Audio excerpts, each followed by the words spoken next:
నమస్తే, welcome to 99 TV. నేను ప్రియాంక.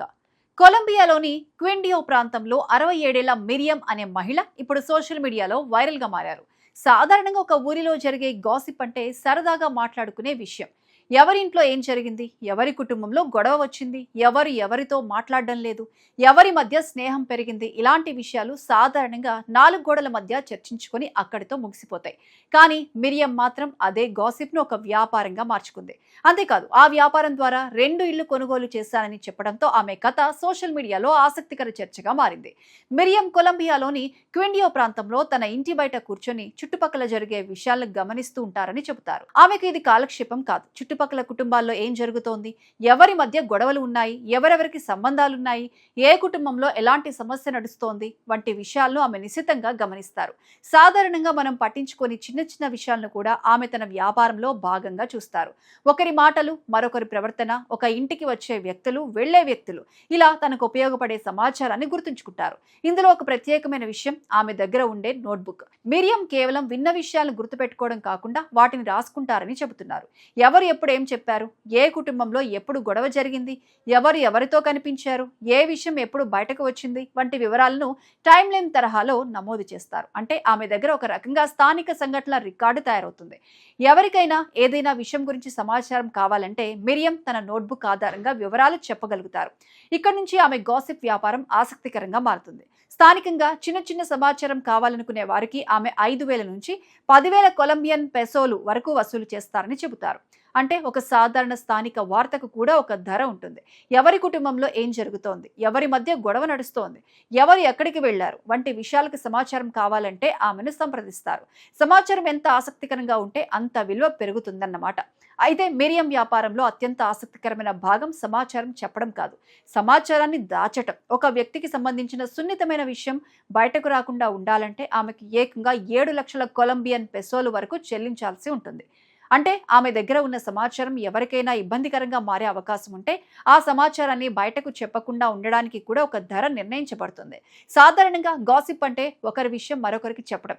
కానీ మిరియం వ్యాపారంలో గాసిప్ చెప్పడం ఎంత ముఖ్యమో గాసిప్ను దాచడం కూడా అంతే విలువైనదిగా మారింది. ఇదే ఆమె కథలో అసలు ట్విస్ట్. సమాచారం అనేది ఒక వస్తువుగా మారింది. ఒకరికి తెలియని విషయం తెలుసుకోవాలంటే డబ్బు చెల్లించాలి. ఇప్పటికే తన దగ్గర ఉన్న సున్నితమైన విషయం బయటకు రాకూడదంటే కూడా డబ్బు చెల్లించాలి. అంటే ఒక సమాచారం 2 రకాలుగా ఆదాయం తీసుకురాగలదు. ఒకరికి సమాచారాన్ని అమ్మడం ద్వారా ఒకసారి ఆదాయం వస్తే అదే సమాచారాన్ని రహస్యంగా ఉంచడం ద్వారా మరోసారి ఆదాయం వచ్చే అవకాశం ఉంటుంది. మిరియం కథలో మరో ఆసక్తికరమైన అంశం ఆమె వయసు. 67 ఏళ్ల వయసులో చాలా మంది విశ్రాంతి జీవితం గడపాలని కోరుకుంటారు. కానీ ఆమె మాత్రం తన చుట్టూ ఉన్న సమాజాన్ని ఒక వ్యాపార అవకాశంగా మార్చుకున్నట్లు కనిపిస్తోంది.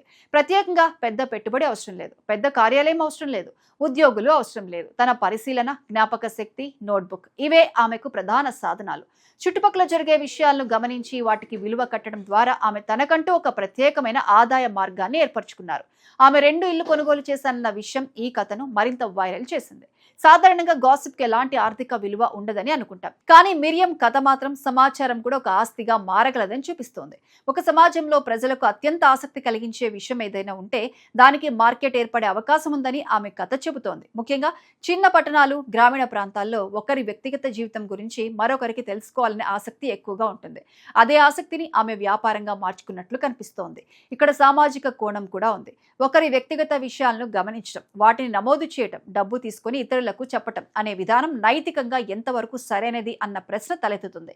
సమాచారం ఎవరి వ్యక్తిగత జీవితానికి సంబంధించింది, ఆ సమాచారాన్ని బయటకు చెప్పడానికి వారికి అనుమతి ఉందా, ఎవరో కుటుంబ గొడవను వ్యాపార వస్తువుగా మార్చడం సమంజసమా వంటి ప్రశ్నలు సహజంగానే వస్తాయి. అదే సమయంలో ఎవరైనా తమ గురించి సున్నితమైన సమాచారం బయటకు రాకూడదని డబ్బు చెల్లించాల్సి వస్తే అది రహస్య సంరక్షణ లేక ఒత్తిడికి దారితీసే వ్యవస్థన అన్నది కూడా ఆలోచించాల్సిన అంశమే.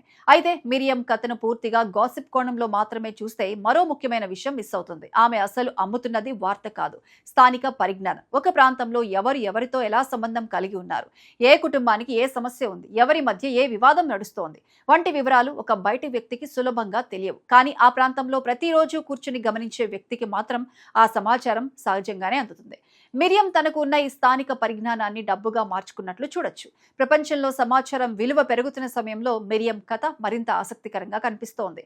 పెద్ద కంపెనీలు వినియోగదారుల డేటాను విశ్లేషించి వ్యాపారం చేస్తుంటే ఆమె మాత్రం తన చుట్టూ ఉన్న చిన్న సమాజంలోని సమాచారాన్ని గమనించి దానికి విలువ కడుతున్నారు. తేడా ఏంటంటే ఒకవైపు డిజిటల్ డేటా ఉంటే మరోవైపు మిరియం నోట్బుక్ ఉంది. ఒకవైపు భారీ టెక్నాలజీ వ్యవస్థలు ఉంటే మరోవైపు ఇంటి ముందు కూర్చొని చేసే పరిశీలన మాత్రమే ఉంది. ఆమె కథలో మరో పాఠం కూడా కనిపిస్తుంది. వ్యాపారం అంటే తప్పనిసరిగా పెద్ద పెట్టుబడి పెట్టి దుకాణం తెరవడం మాత్రమే కాదు, మన చుట్టూ ఉన్న అవసరాన్ని గుర్తించి దానికి విలువను సృష్టించడం కూడా వ్యాపారమే. మిరియం విషయంలో ప్రజలకు స్థానిక సమాచారం కావటం, కొందరికి తమ సమాచారం బయటకు రాకూడదు అనుకోవటం, ఈ రెండు అవసరాల మధ్య ఆమె తన వ్యాపారాన్ని నిర్మించుకున్నారు. అయితే ఇలాంటి వ్యాపారంలో వ్యక్తిగత గోప్యత, నైతికత, చట్టపరమైన పరిమితులు కూడా చాలా కీలకం. మిరియం కథ సోషల్ మీడియాలో వైరల్ కావడానికి అసలు కారణం కూడా ఇదే. మనం సాధారణంగా పట్టించుకొని గాసిప్ ను ఒక మహిళ ఆర్థిక అవకాశంగా మార్చుకున్నారు. ఇంటి ముందు కూర్చొని సమాజాన్ని గమనించడం ఆమెకు ఆదాయ మార్గమైంది. ఒక చిన్న నోట్బుక్ ఆమెకు సమాచార భాండాగారంగా మారింది. సాధారణ సమాచారానికి వేల పెసోలు, సున్నితమైన రహస్యాన్ని దాచేందుకు లక్షల పెసోలు, ఇలా సమాచారానికి ధర నిర్ణయించారు. అంతిమంగా చూస్తే మిరియం కథ ఒక విచిత్రమైన వ్యాపార కథ మాత్రమే కాదు, మనిషికి సమాచారం పట్ల ఉన్న ఆసక్తి ఎంత విలువైనదిగా మారగలదో చూపించే ఆసక్తికరమైన ఉదాహరణ. ఒకరి గాసిప్ మరొకరికి వినోదం కావచ్చు, ఇంకొకరికి అదే సమాచారం అవసరం కావచ్చు, మరొకరికి అదే విషయం రహస్యంగా ఉండటం అత్యంత ముఖ్యం కావచ్చు. ఈ మూడు అవసరాల మధ్య మిరియం తన వ్యాపారాన్ని నిర్మించుకున్నట్లు కనిపిస్తోంది. మరి మన చుట్టూ మనం పట్టించుకొని ఇలాంటి ఎన్నో విషయాలు కూడా ఆర్థిక విలువ ఉందా?